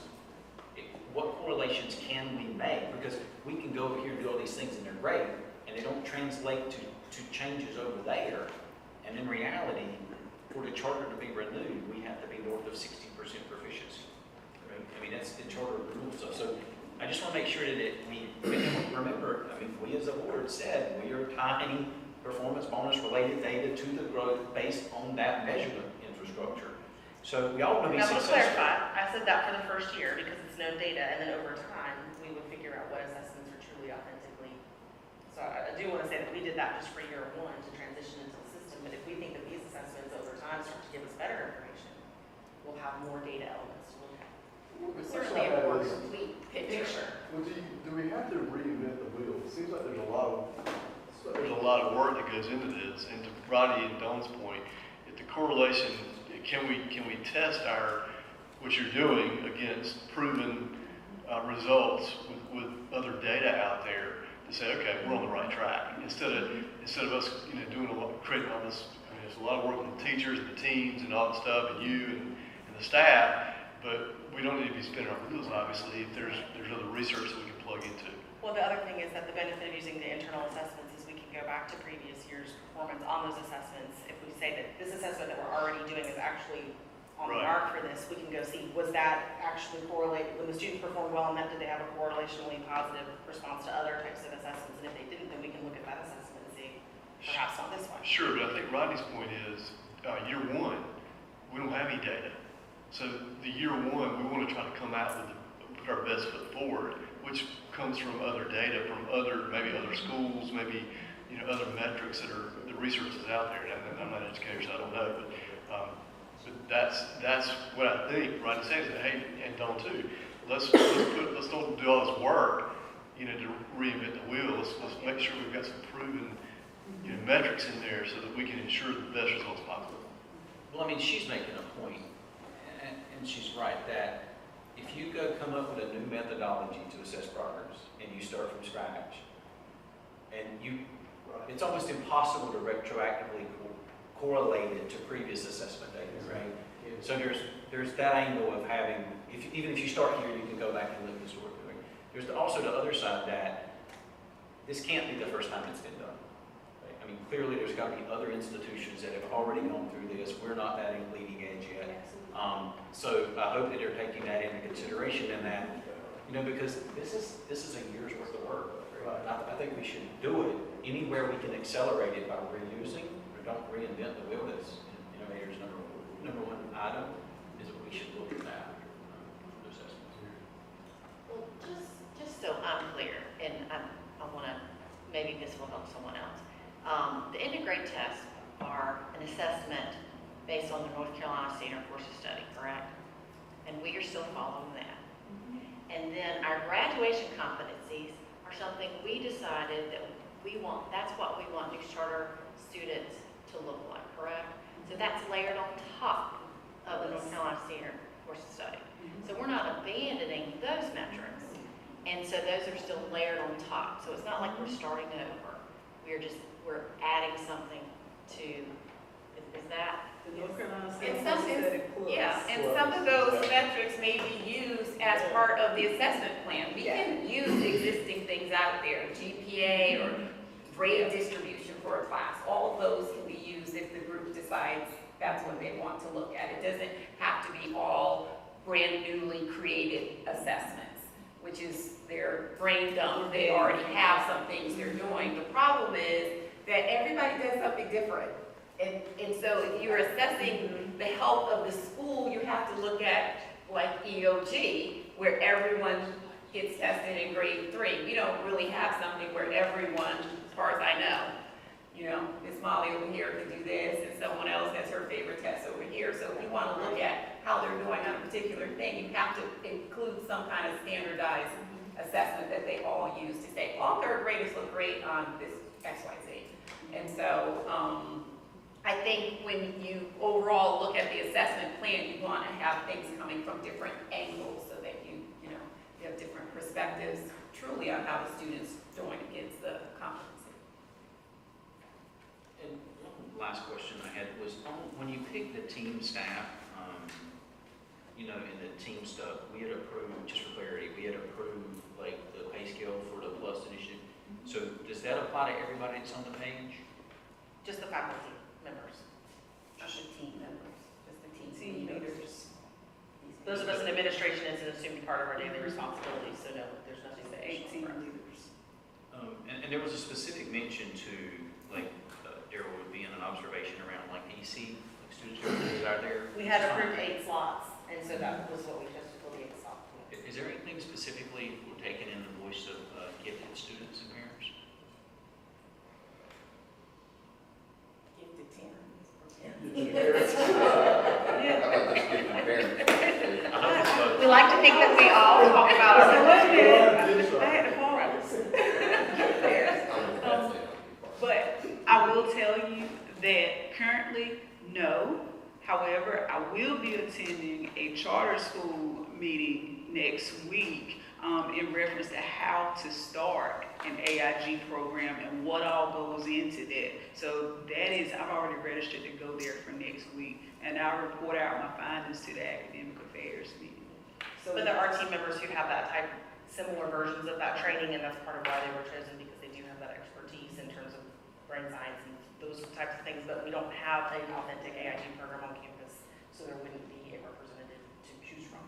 But it is on our radar. Yeah, so I just think that's one of the things in our like messaging and mission, and I did talk to Dawn about this earlier this week about beyond PLUS. I think we're kind of at a midpoint of our career, if you will, for News Charter, where I think it's probably time we need to kind of look at, taking a second look at our mission, our charter, and our slogans, because PLUS is that academic implementation, but I think there's an uber messaging problem that we're challenged with about who we want to be when we grow up. So I think that's something that, Dawn had some opinions about with exec committee, but to be more of an encompassing school-wide rebranding messaging, because if we rely just on the communication around PLUS to identify the brand of the school for the next 5 to 10 years, I think we're going to miss the mark, because even this is a bit low level. And so on that, where are we with the website and the launch, like the start? I mean, it's one thing to give updates, but no one appreciates an update about something they didn't know about in the first place. So it doesn't resonate with them. So we still haven't really. Right. We wanted to link it to her letters that are coming out, that way it's mine. So it's sitting there, there's information, we can push information onto it, that's not a problem, but we wanted to sort of big mega launch to come when there's going to be regular touches to it with her.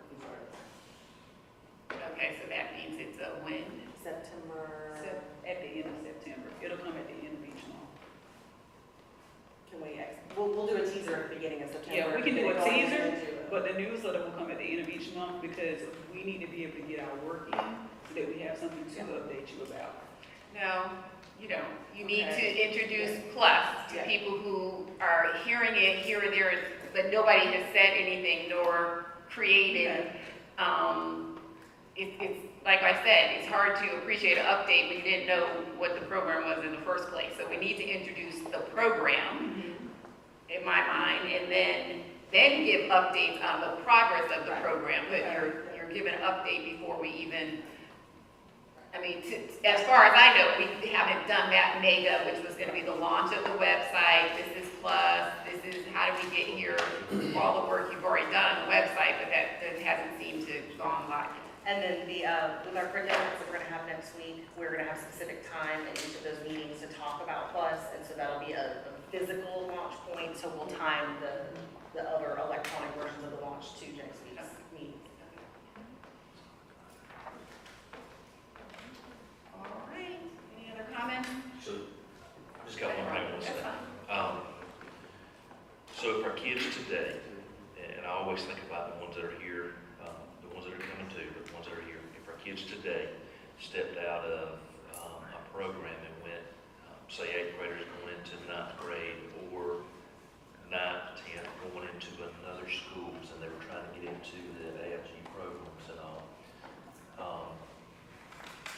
From talking with educators throughout the community, Johnson County specifically, our kids that we see on the scale as probably achieving highly in their classrooms, I guess the best way to say it, rather than putting any on anybody, would not be eligible to be in the actual gifted programs at these schools. So I want to challenge. I think that's a multi-layered question because AIG identification is very specific through testing that we just don't even perform. Okay. And that's probably why they wouldn't be able to participate in those programs. So I'll take it out of the testing perspective, the class perspective. If my child steps into a high school next year without us doing additional work that isn't offered just every next semester, she does not go into the programs that the other middle schools are lining for the high school kids when they get there to the end. I know that as a fact. So Are you referencing sort of advancing, taking high school courses at the? No. So I'm just saying, don't leave out, don't forget, challenge you while we do these programs, because I like Rodney and Paul and different ones have seen a lot of these programs over the years. Don't forget to really, I'm challenging us to look for next year, and don't let this program run a year without having our kids prepared for that, where we know there's I won't call it a deficiency, but there's a change that maybe we can make to help accelerate these kids to where they need to be. Our programs at this school have always been where we said we accelerate kids, we accelerate learning. That's what most of us sitting at this table brought our kids here for. So I'm challenging the team not to leave that out, right? I'm not saying it's bad, I'm not saying it's good, I'm saying we as parents have to do what we have to do to prepare our students, but I'm just saying I challenge the team to, let's be in a different spot when we sit down, 6 or 8 months from now, because we have a lot of parents that are paying attention and watching and asking a lot of questions. So I think it's imperative that we report this, like Dawn said, I think it's imperative that we get it out there and let people know, hey, there is something going on. If not, they'll assume whatever. Okay. So that's all I'm saying. I'm not saying anything because I do think it is our responsibility as a board and as a team to make sure that we continue to push. Well, let me just understand what you're saying. You're saying that, You're saying that while our messaging needs to be the plus programs coming, we need to make sure that we temper that message with also, hey, we're doing some good things right now. Yes. Okay. Well, so I think that, and this is something I kind of struggle with a bit in the message that, so we talk about, we believe in a faster pace of learning, higher standards. We use the word rigor, and I found it, and I've talked to a lot of parents in the last couple of months because I want to get this clear in my head. Some people interpret rigor as 10 hours of homework with study groups on the weekends and driving people up and down. That's not what we mean rigor, but so when we talk about higher standards, I think we've got to work on what does higher standards mean in News Charter School. For example, one of the easy things to say is we believe the curriculum of other educational institutions available in this county, surrounding counties, right, is diluted or subpar from a pace perspective. So we would say our curriculum is 1 to 2 years of an advanced curriculum, right? That's one definition of raising standards and having rigor at a different level. I think we're going to have to work on the messaging of why we're doing this and what the outcome will be beyond just saying our kids will have these competencies, because people will do comparisons, right? Because if you're a school of choice, you got to do, you got to do charter school plate. So I think we've got to work on a little bit of that story about what is different about being here from a standards and rigor perspective, because people do want to compare. I mean, And that's my points back to the state grading system. People want to compare when you're going to make a choice. So I think, if I'm hearing Robbie's right too, is yes, we're doing things now, but we've got to constantly make sure that when we say raise standards to a parent that's bringing a kid here, what does that mean to them? I think overall, I feel like we all understand this is really not about the implementation of a program. This is a cultural shift in how we operate this school. And what we are saying to the parents and the families that we serve. And so the reality is we have gotten to a point where internally we have assessed ourselves at a low rating for 2 major core areas. We have seen significant growth, but I think that also brings some normalcy where, you know, your expectations may not be the same when you were a smaller school, when you were hungry, when you were thriving, you know, for that level of excellence. We've grown pretty big. We have tons of stuff here, there, everywhere, and sometimes academics gets a little lost in that. And I think we're in that good to great kind of realm where nothing's broken, nothing's falling apart, but if we stay on this pathway, it's definitely just going to be the very thing that people didn't want to put their kid in another school. So there is an urgency around this. It needs to be conveyed to administrators and staff in terms of what we say and how we say it, and understanding that if we get the low-stake things right, like carpool, that's unimportant when you don't get the high-stake things right.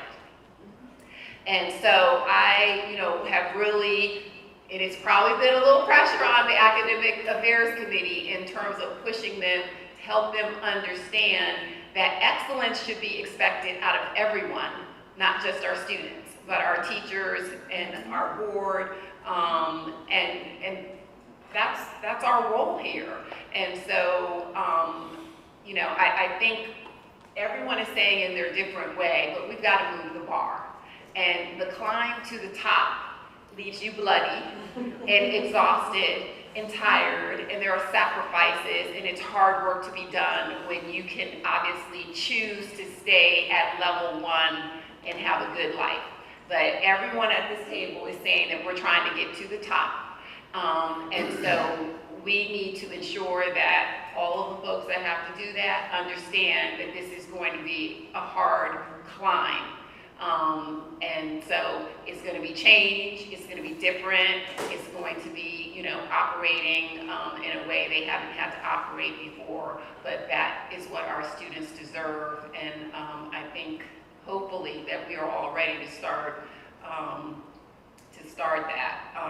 that climb and, you know, deal with the bumpy roads, because they will come, and the complaints, and we never did this before, and so forth. But you know, I've said before, we are now taking this on. We all are saying that this is where we're trying to get to. So we will look at all of the things that everyone wants us to look at, the data and so forth. But any kind of challenge we have is not because we don't appreciate it, the work you've done, but it's our role to push you all as well. And so, everyone knows I don't have the issue doing that.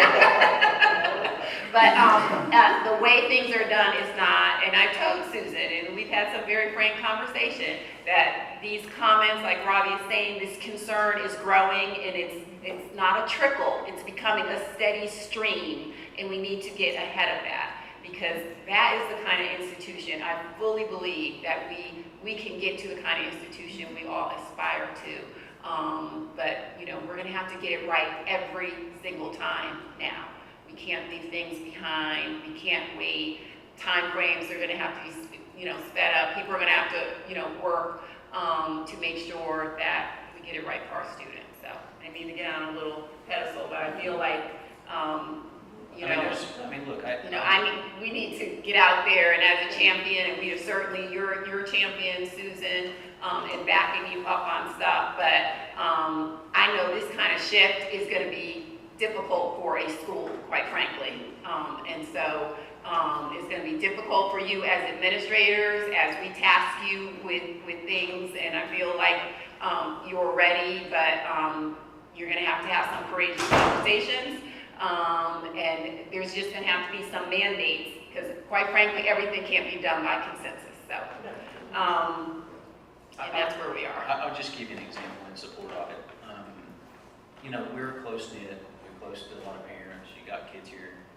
I had 3 calls today from parents asking about where we're going as a school, et cetera, and plus whatever.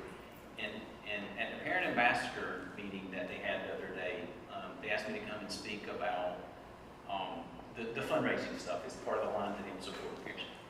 And it was just fascinating to me that it's the first meeting I've been in 7 years with a group of parents where they went around the table and they asked, why did you come to News Charter School? And it was the best articulation from a group of parents that said, we came here because we believe there's a better academic learning environment that's accelerated for our kids, that we don't have a choice anywhere else unless we go to Wake County and pay for private school funding.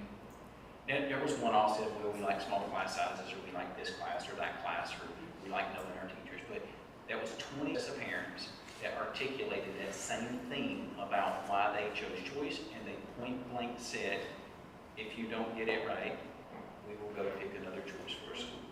So that's coming directly from parents, and I think we should listen to that. It's not a one-off thing, and I will humbly challenge a little bit from Dawn about, we can't just keep doing what we're doing because our academic numbers have gone down for 3 years in a row. That's why I link it back to that measurement is what people are going to watch. So as we do, let's just make sure we're making that linkage because people are watching us.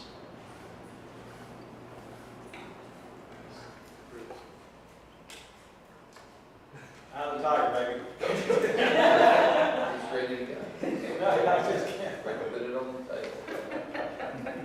Send it for. He's mine. Thank you, Dr. Baby.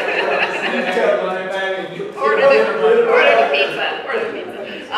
Okay, resource development, was that? I've already done that. Oh, you have, okay, sorry. Resource development, Mr. Lloyd. No longer the chair of that committee, Madam Chairperson. Remind me. I think it's, Ms. Garrett, but Oh. I would prefer the minutes from the retreat. Okay, I'm sorry. I apologize. Okay, let's move on to old business, our bylaws. I jumped over. Madam Chairperson, as the chairperson of the Board Development Subcommittee, the bylaws. I would apologize to you for not being here at the previous meeting wherein I had stated my intention for us to vote on the amended bylaws.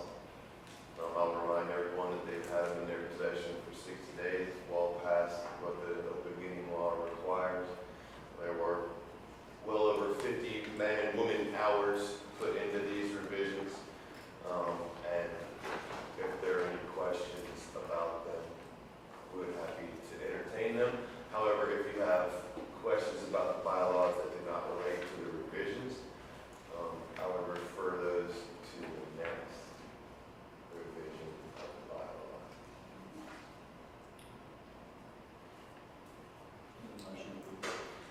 Yeah, basically, I guess the committee recommendation is there.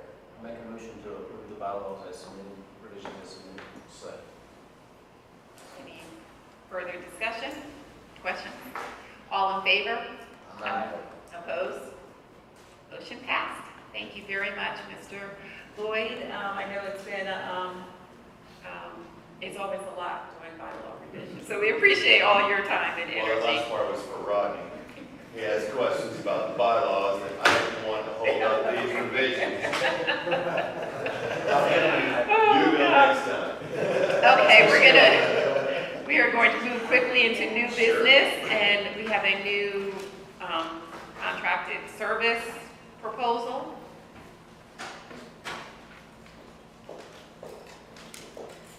Thank you. As included in the information, our student population has changed, and we now need to provide orientation and mobility specialist services to a portion of our exceptional children's population.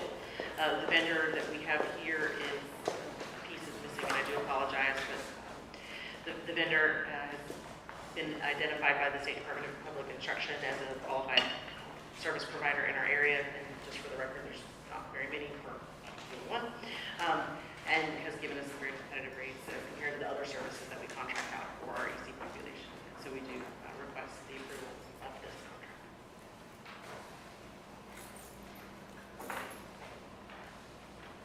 Is this, Does the budget allow for this? This would be a budget increase, but the budget would allow because it would come from the projected surplus.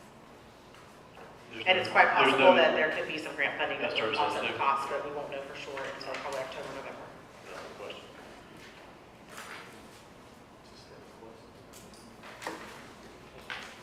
I'll entertain a motion. Is this a contract service? New business request.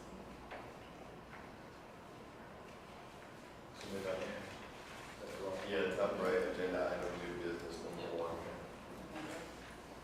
3,200. Yes. I make a motion that we accept that presented.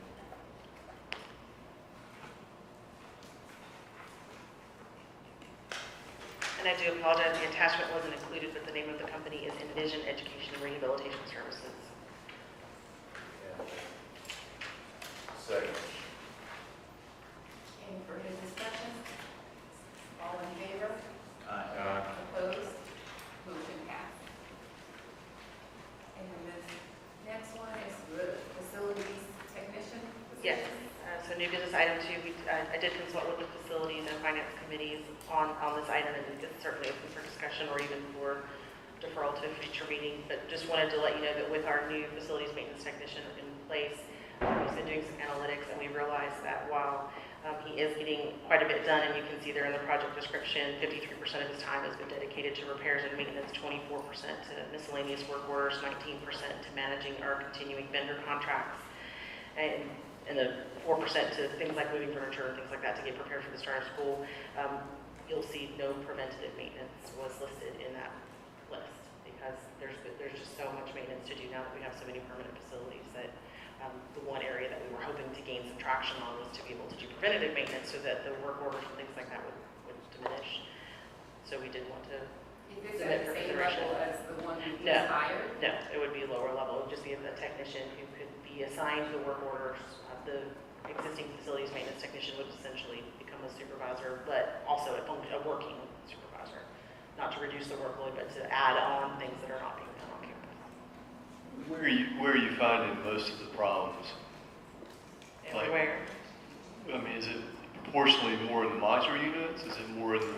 The modular units are certainly a bit of a headache, but we know that a lot of the issues that are major we still call out to the vendor if it's AC related or that sort of thing. But we do have clogging toilets, we have wall repairs that need to be done, we have, even in this building, there's sheetrock repairs that need to be done. I think there's always a clogged toilet. So there's also the time where we need to maybe just check and see if the toilets are even the right fixtures for the facilities that they're in. So did you do a comparison against just hiring a contractor to do certain things when they're needed as opposed to bringing on another full position? Well, what we have now is that's sort of what we use. So we do call contractors when it comes like it's a major plumbing issue. We'll call a plumber for that if it's something where an actual toilet needs to be replaced or something along those lines. AC, we do have a vendor contract for that. This is just the ongoing maintenance and repair needs, and I don't know if Mr. Taylor or Mr. Dunn wants to chip in. And again, I know that this is a new request with a tight budget, so it needs a month to sit. I respect that as well, but I did want to just get the item on the table that at this point our return on investment is I was out of town. great with our at the new last, position. I apologize, I was out of town at the last finance committee facility meeting, but is this 40,500 additional to what we're already paying? This would be the salary and benefits package for a second. And you, did you guys, I mean, I'm sure y'all analyzed how much we're spending currently on contract services relative to this 40,500, and determined that it was more than the 40,000. So what we're trying to say is there's still work not being done. No, what I'm saying is, we already were paying some people last year. Was it more than 40,500 last year? And it doesn't seem to me that it was more than 40,500. I mean, just from recollection. I think we have to go back and look at that, Dave. I think it depends on what do you classify as like a contracted service, or for example, like heat and air? Right. You know, that is a contracted service, right? I mean, there were You're some. saying this person. But where are we gonna No, find somebody? that's exactly what I'm saying. I mean, Yeah. what she's saying is in reality, even with those contracted services, there's still a bunch of stuff around here that is just one person can't get done. And by the way, I will say major kudos to Josh. It's the new facilities guy. That guy is amazing. I mean, where he burns himself out, but he's doing amazing things. I do think that we should, I would like to see us maybe give this and let it sit for maybe a month or so there are some parents that are showing up that are wanting to volunteer. I mean, like the carpet stuff, we've got a guy that, I think Josh is learning the people that he can leverage and he can trust to help him. I mean, a lot of people say they'll help and they never show up, but I think he's building that portfolio of people that can kind of augment him, that really want to volunteer and be engaged. I mean, we've got somebody that's done carpet for a living, Mr. Giravati, he's going to come tomorrow and put down the carpet and volunteer his time. And we have got it augmented with the contracted services. If you take somebody on full-time, you got to remember 25% in benefits packages that you hire somebody on full-time. And once you do that, we all know, right? If things get settled and you get running back, whatever, then you've got a resource who you keep them busy all the time. So, Especially when the first person, a bit of background to the first technician was that he was going to be now at a level where he can do more preventative so that we don't have the kind of damage that we see. So then kind of once you get the second person to kind of work through all that, and then you're not seeing the same level of wear and tear because you have a new system in place, then what is the person going to be doing?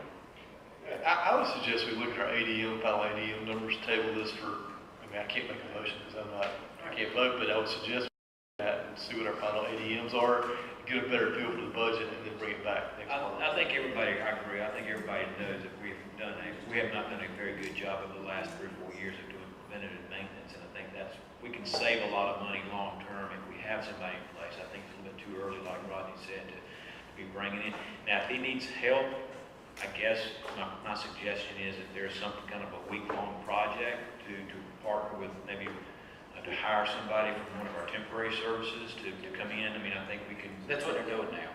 They're actually bringing people in from the temp agency. Okay. To augment, you know. So jobs. he's in charge of overseeing them. That's right. I mean, what he told me, what he told me was like, depending on what skill level person you get, you can come in and you can spend 3 hours explaining to them how to, change the light bulb versus you just go change it yourself, right? So you do have an issue with continual understanding of the facilities and what's going on. If you bring people in and out, it's kind of hard for them to be really productive. But Like I said, on staff for now for 3 months, I think it's a little bit premature to bring on somebody else because he may not be a good supervisor. He may be a good foot soldier, not somebody to.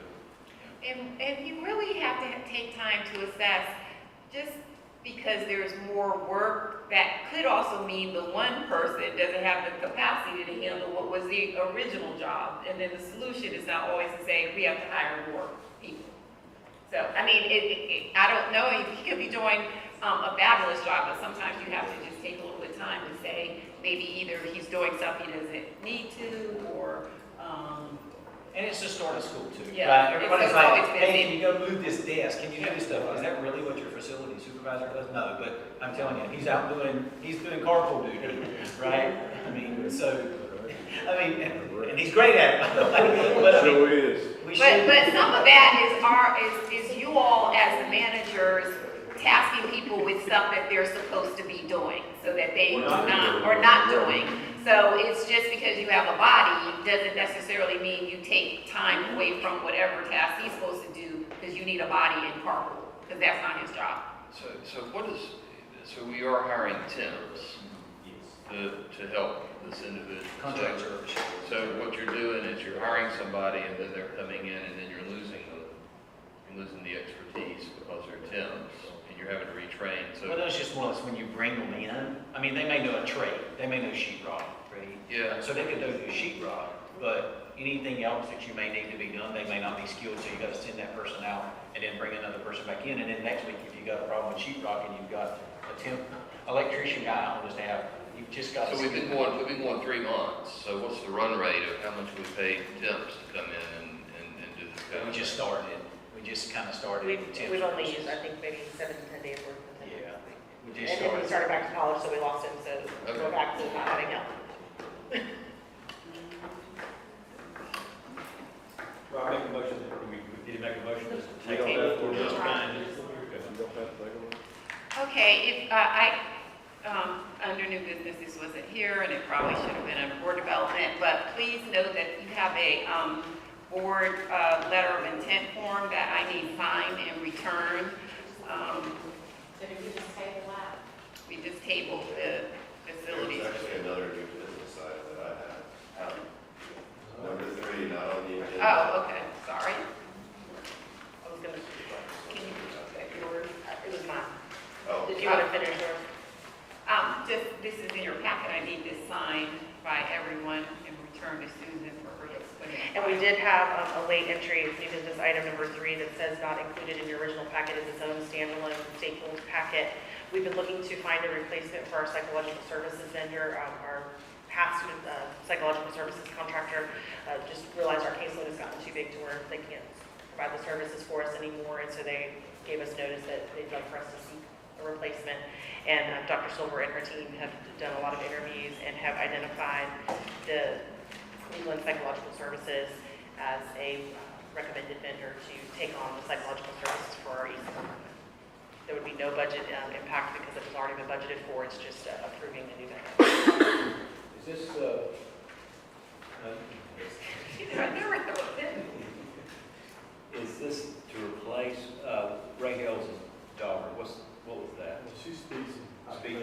Our current vendor for speech and occupational therapy is in place. This is a separate one that does psychological and psychoeducational testing for students who are being considered for or reevaluated in IEPs. It's state mandated processes that have to be done. We just don't hire a full-time psychologist. Instead, we contract out the service. But we've already got it budgeted. Correct. Okay, if we have it in budget, then I make a motion that we approve the contract as presented. Second. Any discussion? Just for my clarification, these types of services, are these services that are mandated? Yes. And they're mandated like under what criteria? I mean, Federal and state guidelines. No, I'm saying like, what determines whether or not someone is entitled to the services? That they actually have a special plan in place? I mean, they can't just show up one day and just say, No, there's a very methodical process that all the students go through that might be considered for this. And once they get to the stage where they might need the services, then we are legally and obliged there's to a provide period the of review that services. says hopefully at some point they may have gone where they no longer need the services. Right, and that's part of what our new EC director is working with our team on is how do we do a better job of monitoring our IEPs to help our students. Look, just to be clear, I'm all for the services that the students need, but you always need that level of monitoring because sometimes things can turn into being used inappropriately and Yeah. it just needs monitoring. Okay, thank you. I did. Just all second. Okay, all in favor? Aye. Opposed? Motion passed. Thank you very much. And then just one additional item on new business, Dr. Silver requested the beginning teacher support program plan that we have to submit to DPI was reviewed by me, but we needed, Then I make a motion. I thought it was only me, but then she said we had to, The minutes must reflect. the minutes must reflect that the whole board approved the beginning teacher If John support reads program. it, has blessed it, then I make a motion that we accept it. Discussion, all in favor? Opposed? Motion passed. Should I sign this one again? No, we're fine. Oh, you've already signed. Well, I didn't know, she told me to sign it. You bring to mind, I mentioned our plan for the Title I fund. It probably would be appropriate for us to have on record that you're okay with our plan to use our Title I resources this year to get a teacher, a full-time teacher on board to do reading and math intervention as well as tutors. Because we've got a lot of funds this year, and so we wanted to put as many people towards those students as we possibly could. And so this would be a grant-funded? Yes. Full-time position? Yes, Okay. and they know that. Make a motion to go into closed session for the purpose. Can I, if anybody would entertain a motion to officially approve it, so I have that in the minutes as well, that would be great. Sorry. So to use Title I money, say that again. To use Title I money to hire a full-time intervention, what we call him, success coach, but an intervention specialist, under a grant-funded contract, Grant funding contract. I'll make that motion. as well as to use the excess funds for tutors. And also, Okay, no, we need to call for a vote. All in favor? Opposed? Her, whatever new position she. Oh, yeah. Okay. Okay. Can I make a motion to go into closed? Well, hold on one second. All in favor, opposed? Motion passed. And then, just as a final piece of new business, the executive committee will be convening a meeting with the executive director, Dr. Silver, and our 3 academy leaders for the discussion for a brainstorming, vision finding session. This will be during a teacher work day in September. And so this is to start the process for a 3, 5, 10-year strategic plan. We have started many of these discussions over our board retreats. And so now this is a working group that will take our board retreat discussions to another level and flesh them out a little bit. And the executive committee, Paul, Rodney, Nicole, and I will be meeting with them and start additional discussions to craft what may be a shift in either our vision, mission, charter, and so on. So that will happen in September, and of course we will report back to the board. Any questions or discussions on that?